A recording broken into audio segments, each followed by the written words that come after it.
Hey there, and welcome to my channel, The Paper Bag Investor. Today I want to talk about a company called Very Good Food Company.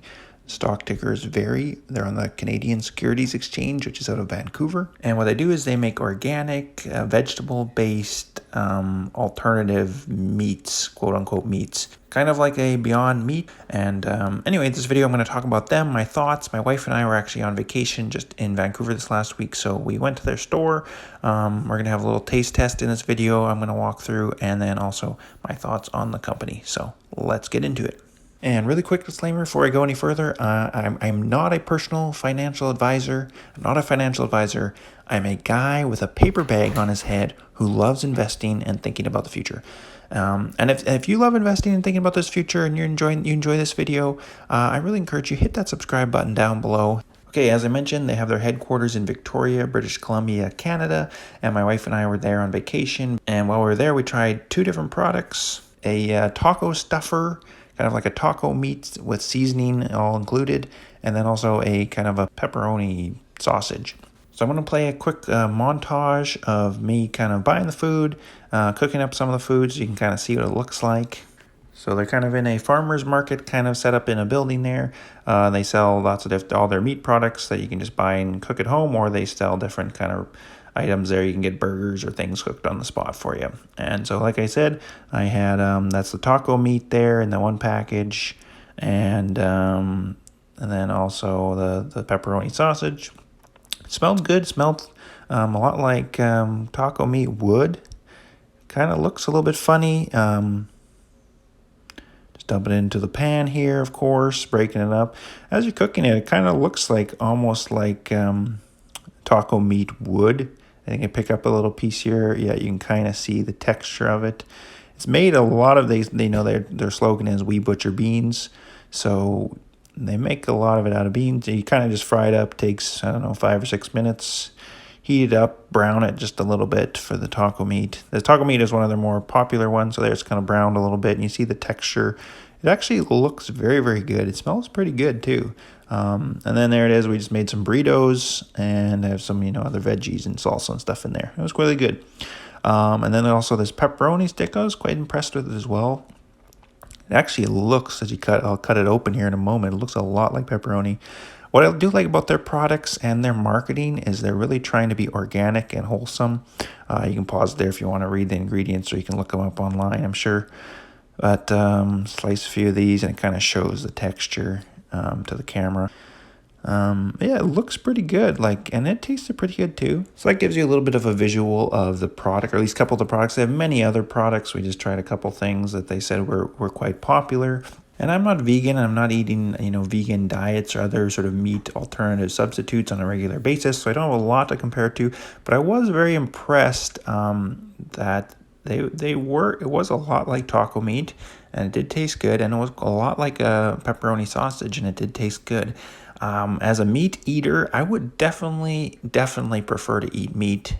Be much more excited because there's a lot more there's just something about the real thing and the real oils and meat of that flavor. But if you were a vegan person or someone trying to eat less meat, I could see the appeal of these products. And something I really like about the company is that they emphasize on the products, on their marketing, is that they're healthy for you, that it's fully organic. They're not trying to add a bunch of weird additives or chemicals to make these flavors. They really are owning the fact that it's made out of beans. They say we butcher beans. It's made out of beans and other veggies and spices, somehow combined in a proprietary recipe to make these products. And I want to share now some thoughts on the company, and I really got to ask the question, is this a good buy? Should I include this in my portfolio? And there's a lot of things I really like about the company, and I could see it as a really great investment. So I'm going to kind of go through a list of things I like about the company. First thing is it was created by two co-founders, and one is the CEO still, and the other was the main chef, who has a professional chef background, has created most of the recipes, and now I think has others working under him to create new recipes. But I like about this is that they're both of these guys, these two co-founders, seem very committed to the long-term success of the company. And it's really, they talk about actually having global ambitions for the company, the CEO does. So I like that there's two co-founders are still very, they've been there since the beginning, and probably have this global sort of vision for their company is what it sounds like, be a global brand. And they're both heavily invested in the company. So they're financially, if the company does extremely, extremely well and becomes, say, a multi-billion-dollar company, they're going to be billionaires. So they're extremely motivated to see the success of their company. And from reading a lot of their investor communication, it seems they have this global ambition to really expand as rapidly as possible. Another thing I like is they have their focus on nutrition. And I compare this with a company like Beyond Meats. I find it, Beyond Meats, their whole kind of marketing is they're really trying to appeal to the masses and say, we're making a product that's actually better than meat, that's juicier, tastier, better than meat. I think that's maybe a little bit far-fetched. Their overall marketing for Beyond Meat, it seems more mysterious, like it's kind of a chemically made in the lab meat thing. And that's kind of like, I think, worrisome to me and probably to other consumers as well. That it's sort of like, what is actually in this Beyond Meat burger or Beyond Meat, whatever product it is? Because they really emphasize that they're really simulating and creating meat.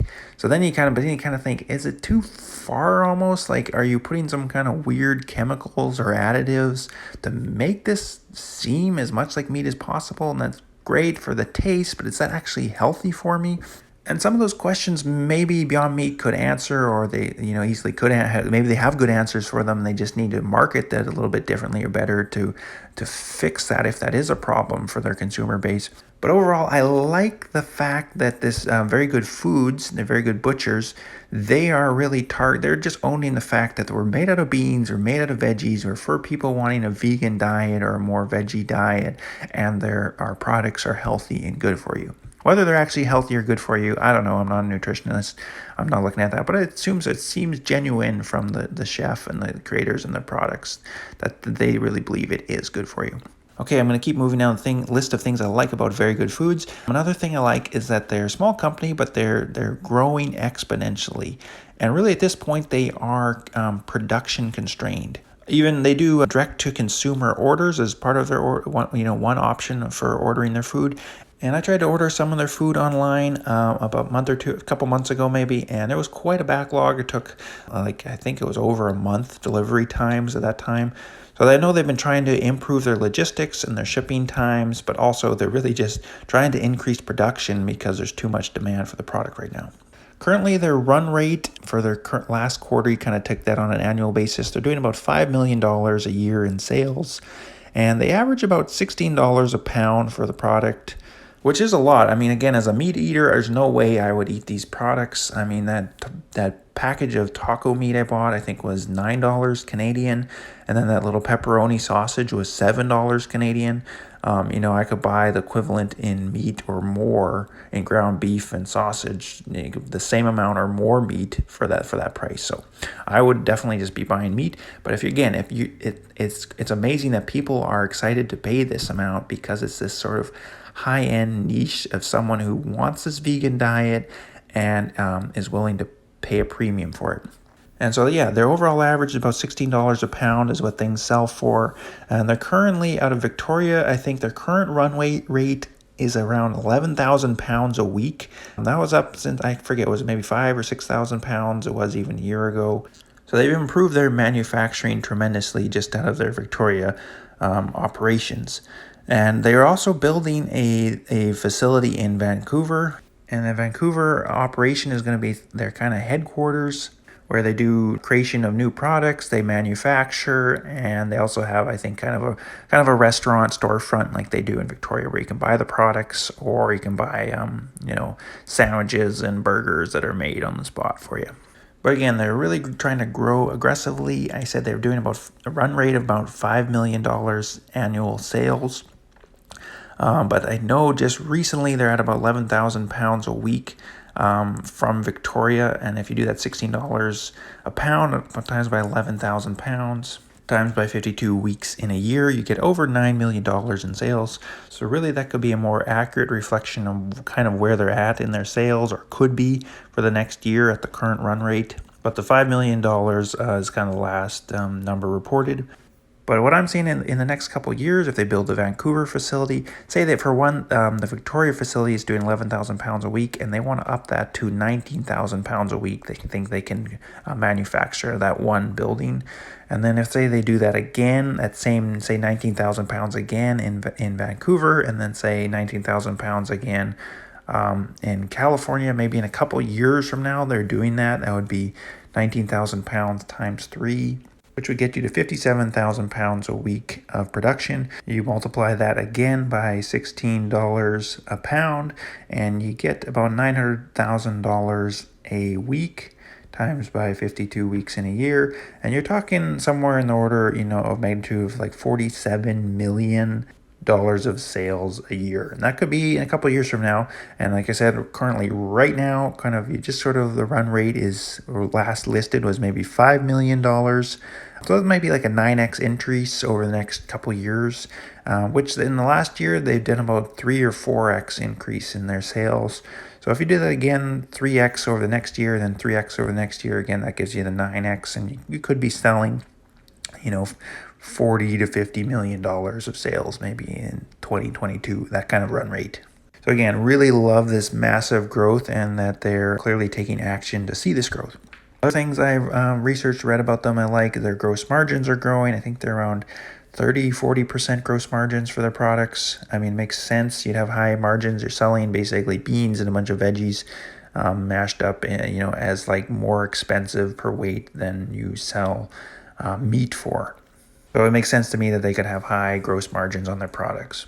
They also just appointed a new CFO who has experience in managing the finances for these kind of hyper-growth companies. As I mentioned, the Vancouver facility is being built. California facility is planned, and they have the lease for it.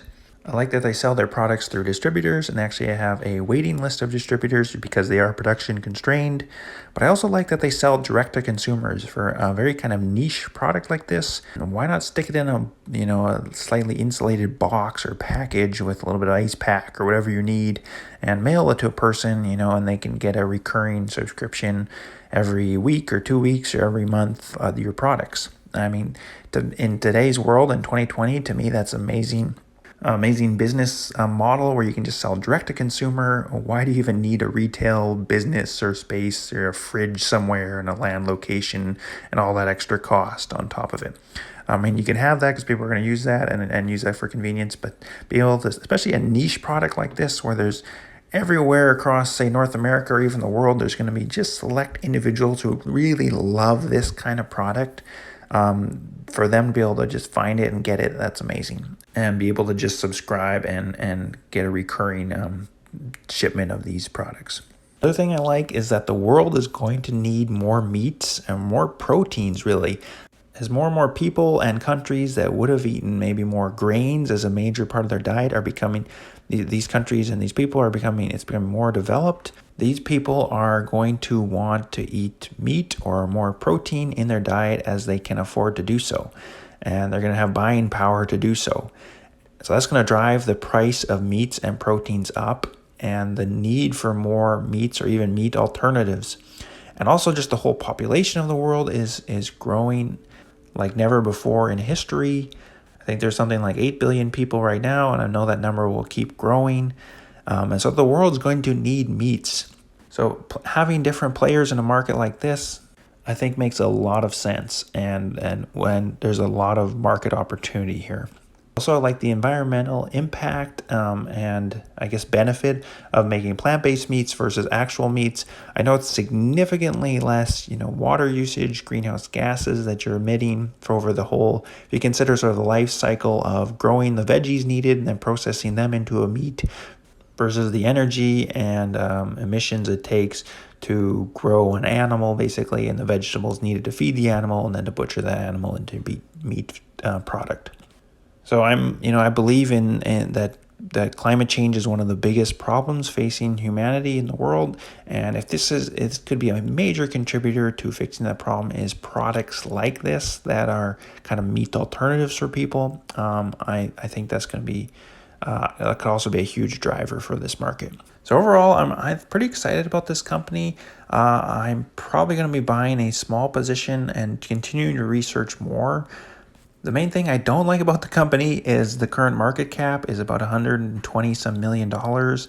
And it seems like a lot of money when you go visit the place in Victoria they're building right now. It's really just kind of a warehouse back that they're making their products out of, and then a storefront that they're selling the products from. And you kind of say to yourself, is this really $120 some million business?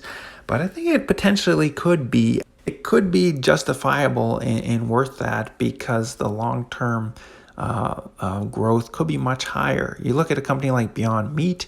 They have, I think, around $12 billion market cap. So they're about 100 times the size that Very Good Foods is currently. So you think to yourself, well, maybe Very Good Foods, could they be a multi-billion dollar company in the future?